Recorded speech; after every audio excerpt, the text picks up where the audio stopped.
ورد يوم من الأيام واحد من الملوك طلع عنده حرب غزو، بالطريق شاف طفل. قبل كانت الوادي التعليم بالمضايف بالدواوين، يجي المعلم يحط صبورة صغيرة يجون الطلاب، هذا ابو دشداشه وهذا ابو بيجامه وقميص، حتى اللبس كان عادي وادم على الفطره، يقعد وهذا المعلم يشرح وهذا يروح، لاكو كتب لاكو شيء.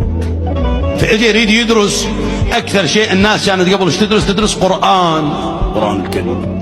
الملك جاي يمشي هو وجيشه ويا الوزير، شاف هذا الطفل جاي يدخل الى هذا البيت، قال له تعال.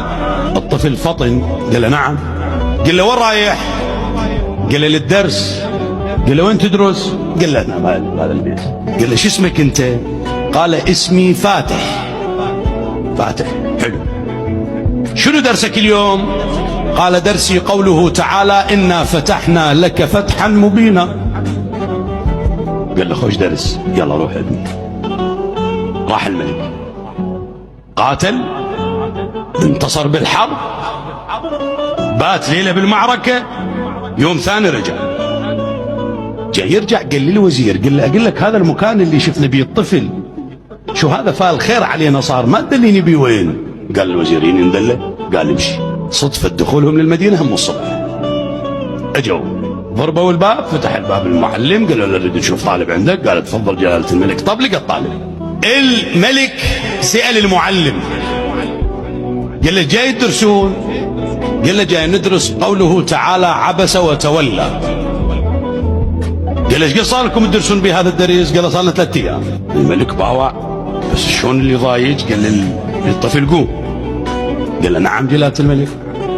قال له شلون انا اقول لك شو تدرسون انت تقول لي انا فتحنا لك فتحا مبينا؟ شو اسمك انت؟ قال اسمي عابس. استشاط الملك غيظ، قال له عاد شلون البارحه تقول لي اسمي فاتح؟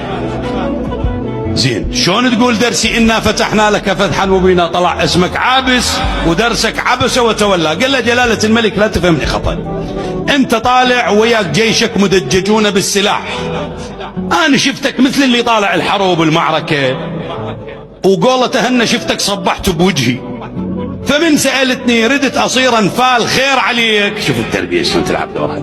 فهذا قال له أنا من شفتك أنت وجيشك مدجج بالسلاح وجاي تعبر، عرفتك أنت ما طالع فراغ، لازم طالع عندك مهمة وصورت حرب، فأنا ردت أصير بوجه خلينا نقول فال خير عليك.